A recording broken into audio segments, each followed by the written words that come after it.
आपका स्वागत है मेरे चैनल पर। आज मैं आपको अपने दोस्त पंकज की कहानी सुनाना चाहता हूँ, एक भूतिया होटल की। ये करीबन 4 साल पुरानी बात है। किसी काम से मेरे दोस्त को हैदराबाद जाना था। फिर वो हैदराबाद गया। उसके पास पैसे थोड़े कम थे, इसलिए उसको एक सस्ता सा होटल चुनना था और वो उसको हैदराबाद में मिल गया। सस्ता सा होटल। उसने होटल में अपना सामान रखा और अपने काम के लिए निकल गया। जब वो अपनी होटल आया, उसने क्या देखा कि उसका सारा सामान किसी ने फेंक रखा है और सारा सामान उसका तितर बितर हो रखा था।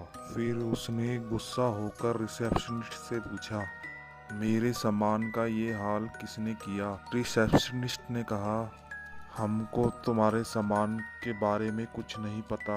ना तो हमने किसी को तुम्हारे कमरे में जाते हुए देखा और ना तुम्हारे कमरे से किसी तरह की आवाज़ आई। फिर मेरे दोस्त ने सोचा कि मेरे पास पैसे कम हैं, अब इस वक्त मैं कहाँ जा सकता हूँ। इसीलिए उसने अपने गुस्से को थोड़ा कंट्रोल किया। फिर वो अपने पैर पटकता हुआ अपने रूम में चला गया। फिर आधी रात को किसी के चलने की आवाज़ उसको सुनाई देने लगी। फिर वो घबराते हुए जागा। उसने देखा कि कमरे में कोई भी नहीं है। फिर उसने सोचा ये मेरे दिमाग का कोई वहम होगा। फिर वो सोने के लिए दोबारा तैयार हो गया। फिर थोड़ी देर बाद उसे किसी के रोने की आवाज़ सुनाई देने लगी।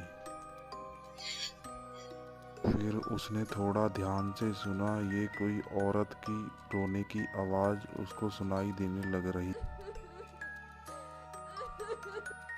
फिर उसने ध्यान से सुना। ये किसी औरत की रोने की आवाज़ है। धीरे धीरे रोने की आवाज़ और तेज होने लगी। फिर उसने कमरे के कोने में देखा। कोने में कोई बैठा हुआ है जो उसी को देख रहा है। जैसे ही उसने लाइट जलाई तो वो चीज़ गायब हो गई। फिर वो भागता हुआ रिसेप्शनिस्ट के पास गया। फिर उसने रिसेप्शनिस्ट को पूरी बात बताई। रिसेप्शनिस्ट ने बोला, ऐसी कुछ डरने की बात नहीं है, ये तुम्हारा दिमाग का वहम है, जाओ जाके सो जाओ। फिर वो जाके सो गया। उसको थोड़ी ही देर की नींद आई होगी। फिर उसको किसी के सिसकियों की आवाज़ सुनाई देने लगी और उसको लगा कि कोई मेरी छाती पर बैठा हुआ है। फिर उसने अपनी आंखें खोली।